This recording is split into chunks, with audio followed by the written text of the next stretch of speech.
राजगढ़ वासियों नमस्कार। जब भी हम फील्ड पर निकलते हैं तो एक दो केस ऐसे होते हैं कि रास्ते में कुछ लोग हमें मिल जाते हैं, इत्तेफाक से वो कहीं ना कहीं जा रहे होते हैं और ये कागज़ मेरे हाथ में देख रहे हैं, भाई साहब के हाथ में थे अभी।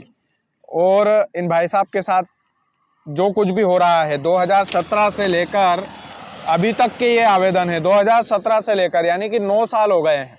भाई साहब अभी ऑफ कैमरा में बता रहे थे कि साहब रोज़ घर से निकलते हैं तो कहीं ना कहीं कागज़ देने के लिए ही निकलते हैं। कहीं ना कहीं जाते हैं तो किसी जन सुनवाई में जाते हैं, कभी कलेक्टर साहब के यहाँ जाते हैं, कभी एसडीएम के यहाँ पर जाते हैं, कभी तहसीलदार के यहाँ, कभी पटवारी के यहाँ। तो 2017 से लेकर अभी तक भाई साहब का कोई निराकरण नहीं हुआ। गांव छोड़ने पर मजबूर है आदमी, दूसरे गांव में रह रहे हैं। तो भाई साहब आप ये बताइए कि दूसरे गांव में आप रह रहे हैं, पहले कहाँ पर रहते थे? आपका नाम क्या है? भागीरथ नाम है। भागीरथ जी। पूरा नाम क्या है आपका? भागीरथी नाम है पूरा। भागीरथ हीरालाल पिताजी का नाम। भागीरथ हीरालाल पिताजी का नाम। कौन से समाज से हो आप? वर्मा समाज। वर्मा समाज से। तो बाबूजी ये बताओ आप, भागीरथ जी कौन से गांव के रहने वाले हो आप? दगलिया गांव। दगलिया ये बाजरोन के पास। में। अच्छा। तो वहीं पर जमीन वगैरह सब वहीं पर आप बता रहे थे? पास में ही गाँव जमीन भी। अच्छा। ये जमीन मिली थी 3.5 बीघा मेरे। 3.5 बीघा। अभी किसका कब्जा है उस पर? ये आपके उस सामने वाला एक और मेरे पड़ोसी है, उसने कब्जा कर लिया। उनका क्या नाम है? गोविंद। हाँ, उसकी मम्मी गोविंद दोनों आए थे, 2 माँ बेटा। तो बंद करवा दिया उन्होंने, ट्रैक्टर चलाई नहीं दिया। 3.5 बीघा जमीन है और आपकी जमीन है? मेरी जमीन है। ये कागज वगैरह सब है आपके पास? हाँ, मेरे पास में देख लो ना आप, पट्टी है ये और इसमें नकल है, नक्शा है, नक्शा भी है। ये नक्शा देखो आप, ये नक्शा है। ये देखो नक्शा ऑनलाइन भी आप ही के नाम से चल रहा है? ऑनलाइन भी मेरे, ये नक्शा है, पूरे नक्शे निकाल मिले ऊपर। भागीरथ हीरालाल, ये 94/2 है सर। 94/2 इनकी जमीन है। ये यहाँ नक्शा में भी आ रही है। ये ऑनलाइन है, ऑनलाइन वाला नक्शा है ये, जो सरकारी अधिकारियों के पास पूरा रिकॉर्ड में है। उसके बाद भी क्या ऐसी मजबूरी रही होगी सरकारी अधिकारियों की कि इनकी जमीन को कब्जा मुक्त नहीं करवा पाए? आपने तहसीलदार साहब से निवेदन किया था? एक बार तो मैंने नपवा ली इसको। हाँ। नपवा के बाद में मैंने बारे जिससे मेरे को मिली, जिससे बाता हूँ इसको। हाँ। और बाने के बाद में ये आपके आके रोक लगाई इसने। अच्छा। हाँ, ये नहीं बाने दे रहा। तो मैंने थाना में आया, थाना में उसकी रिपोर्ट डाली, दोनों माँ बेटा की। बिल्कुल। तो थाने वाले ने कुछ भी नहीं जवाब दिया मेरे को, कुछ भी उनसे भी जवाब नहीं दिया। मैंने देखे 2-3 दिन तक इंतजार करिया। एक दिन का बाद में फिर मैंने 100 नंबर बुलाई, 100 नंबर भी नहीं आई। दूसरे दिन भी। अच्छा। हाँ, मैंने कि अपन जब 100 नंबर में और कोई आदमी थी, दूसरा नंबर लगे, मेरे साला से फोन लगा के उनसे पूछे कितनी ये नंबर लगाओ, तो उन्हीं हिसाब से भी नंबर लगाया। हाँ। तो दिन भर इंतजार किया पर 100 नंबर नहीं आई साहब। नहीं आई, पुलिस की गाड़ी भी नहीं आई। अच्छा, आपने थाने से लेकर मुख्यमंत्री थाना के बाद में मैंने साहब कलेक्टर साहब को आवेदन दिया। हाँ। यही। हाँ। फिर कलेक्टर साहब के बाद मैंने ये अपने एसपी साहब, हाँ, उनके यहाँ जाके कार्यालय में मैंने उनको आवेदन दिया यही। हाँ। फिर जिसके बाद में मैंने कि वहाँ से भी सुनवाई नहीं हुई, फिर मैं मार साहब के पास गया। हाँ। विधायक जी के पास में। हाँ, तो उनके पास उन्होंने कि जाओ तुम, साहब ने बोली तुम चापड़े चल जाओ थाना में। हाँ। मैं थाना में आया तो वहाँ साहब ने गिर ले कि हम दोनों साल नहीं गए, तो उन्होंने कहती कि उसको लाओ बंद करो। हाँ। पुलिस वाले हम बाहर निकले, उन्होंने कहती को तो खला आगा उसका कागज माड़ा लेके। अच्छा। तो मैंने फिर मैडम करने गया, हम अंदर मैडम है।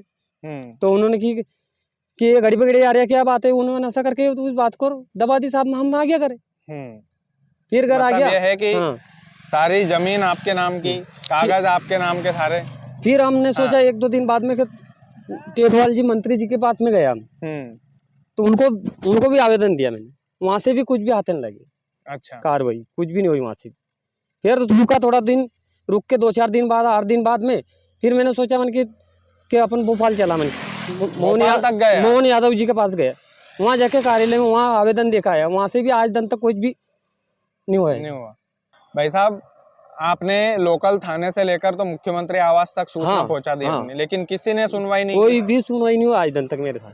अभी तक कोई सुनवाई नहीं। वो 1-1.5 महीना हो गया सर, लेकिन मेरी जमीन को कोई धन ही नहीं उसको। अब आप फसल का भी कौन धनी साहब? देखो बिल्कुल 3.5 बीघा जमीन है साहब।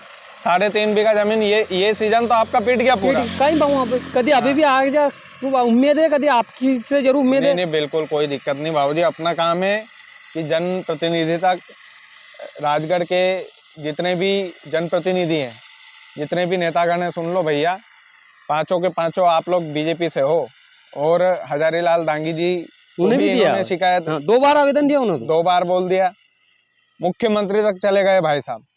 अधिकारी लोग ऑनलाइन जमीन है, ये नक्शे में अभी हमने दिखाई थी, ऑनलाइन जमीन है साहब, पूरा ऑनलाइन नक्शा ये यहीं पे है। हाँ ये वाला है। ये ऑनलाइन नक्शा है, देखो आप, नाम भी अमन आ रहा है इसको भागीरथ दिखाओ। हीरालाल और 94/2। ये देखो देख लो आप। हाँ नाम तक है भागीरथ पिता हीरालाल 94/2, ये ऑनलाइन नक्शा है, उसका स्क्रीनशॉट है।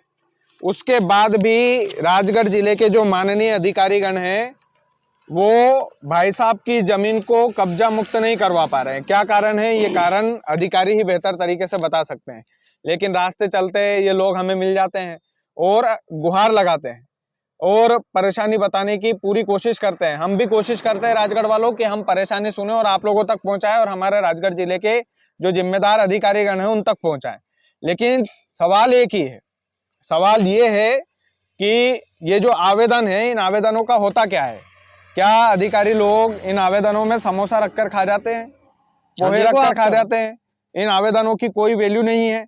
अगर नहीं है तो ये लिखा पढ़ी किस काम की? ये सबसे बड़ा सवाल। कितने लोग प्रताड़ित होते हैं जमीन के मामले में? कितने लोग होते हैं? कितने लोग जाते हैं जन सुनवाई में अपना खुद का पेट्रोल जलाकर? कितने लोग उम्मीद लेकर आते होंगे कलेक्टर साहब आपके पास, एसडीएम साहब आपके पास, तहसीलदार साहब आपके पास? कितने लोग आते होंगे? इनकी उम्मीदों पर आप खरे क्यों नहीं उतर पाते हैं? सरकारी जो तनख्वाह दी जाती है, आप उस सरकारी तनख्वाह का सदुपयोग क्यों नहीं कर पाते हैं? और आवाज लगा लगा कर, आवाज उठा उठा कर हम तो भैया बिल्कुल परेशान हो गए हैं। लेकिन फिर भी ये जो हमारे पास आए हैं भागीरथ जी, ये इनकी आप सुनोगे ऐसी हमें उम्मीद है। बाकी आप मोबाइल में कुछ लेकर खड़े हैं? हाँ साहब देखो आप, ये एक और मैं सीमांकन वाला लगा देता हूँ, ये सीमांकन वाला है। मैंने पर्ची निकाल रही वहां से, जो जिस दिन का पत्ता भरा था मैंने, उस तारीख का ये वाला। अच्छा भागीरथ जी, हम पूरी कोशिश करेंगे कि आपको न्याय मिले और आपके हक अधिकार की जमीन आपको मिले। हाँ साहब, पूरी कोशिश रहेगी मेरी। बाकी हम जिले के माननीय अधिकारियों से यही कहना चाहते हैं कि आप जिस कुर्सी पर बैठे हो, आप जब स्टूडेंट रहे होंगे तो आप रोजाना इस ख्वाब को देखते होंगे कि हम गरीब लोगों की मदद करेंगे। लेकिन आज जब कुर्सी हासिल हो गई है तो गरीब लोगों की मदद क्यों नहीं होती है? इन आवेदनों की कुछ वैल्यू है कि नहीं है? आदमी ने हर जगह पर धोख दे लिया, लोकल थाने से लेकर मुख्यमंत्री कार्यालय तक, भोपाल तक गए हैं भाई साहब। सोचो कितना पैसा खर्च इन्होंने किया होगा। 2017 से लेकर मैं इनका आवेदन देख रहा था, 2017 से लेकर आज 2026 चालू हो गया है। आप सोचिए, लगभग 9 साल 10 साल होने को आए हैं, उसके बाद भी आदमी को न्याय नहीं मिल रहा है। आदमी कहाँ जाएगा? हम चाहते हैं राजगढ़ वालों, भागीरथ जी की पूरी सुनवाई हो और आप लोग भी इनके कल्याण के लिए, इनके हक अधिकार के लिए आप लोग भी इनका सहयोग करें। और सहयोग में कुछ नहीं करें तो वीडियो को शेयर करें, ताकि प्रशासनिक महलों तक भागीरथ जी की आवाज़ जरूर पहुंचे। बहुत बहुत धन्यवाद।